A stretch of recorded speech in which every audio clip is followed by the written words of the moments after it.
No names, no tagging Rebecca, no direct reply to the original post, just those 4 lines and the 2 pictures. Then he locked his phone and placed it face down on the coffee table. You're done? I asked. Yep, you're not gonna argue with Rebecca? I wasn't talking to Rebecca. He leaned back against the couch cushions. I was talking to everybody else. For a few minutes, nothing happened. The TV kept flickering silently in the background. The kitchen light buzzed the same way it always did. Then his phone started vibrating. Once, twice, again, and again. Neither of us touched it. The vibrations kept rattling against the wood table while we sat there in silence. After almost 10 minutes, I finally picked it up. 34 notifications. Most of them shocked me. My coworker Jenna commented, Lily has amazing parents. Our upstairs neighbor wrote, that little girl deserves better relatives. A distant cousin I hadn't spoken to in years messaged me privately. I left the family group chat tonight. I'm done with these people. But buried underneath all of that was a missed call from my mother and a 48-second voicemail. I stared at it without pressing play. Caleb noticed immediately. Don't listen to it tonight. I wasn't planning to. He nodded once. Then, after a long silence, he said something that made my stomach tighten. I'm calling the attorney tomorrow. I looked at him. What attorney?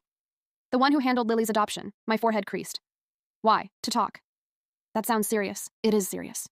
He stood up, grabbed Lily's drawing and the courthouse photo, and carried both into our bedroom. I stayed alone in the living room with my mother's voicemail glowing on my screen. For the first time in my life, seeing the word mom on my phone didn't feel comforting. It made me angry. I turned the phone off without listening. Caleb came back a few minutes later holding 2 mugs of reheated coffee. He handed me one and sat beside me. Neither of us spoke much after that. The next morning, Caleb called the attorney at 8 sharp. I was pouring cereal for Lily when I heard his voice from the hallway. He spoke quietly, gave our names, mentioned the adoption date, said we needed an urgent appointment. Then he hung up and walked back into the kitchen. We're seeing him at 2. I blinked at him. You already got an appointment? Yeah, I looked down at Lily. She was humming to herself while drawing shapes and spilled cereal milk with her spoon, completely unaware her entire world had almost been humiliated publicly by people who shared her blood. I'll leave work early, I said quietly. Caleb nodded. I drove Lily to school like normal. I kissed her forehead before she got out of the car. She paused halfway through opening the door. Mommy?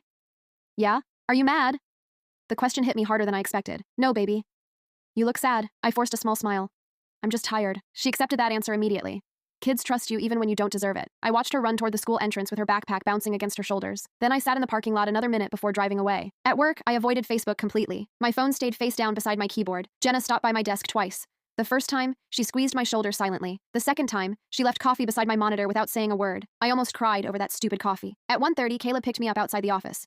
Neither of us played music during the drive downtown. The attorney's office sat inside a small brick building near the courthouse. His name was Richard Bennett. Late 60s, balding, heavy glasses. Exactly the kind of man who looked like he'd spent 40 years handling painful family problems. He recognized us immediately. Well, he said while shaking Caleb's hand, I wish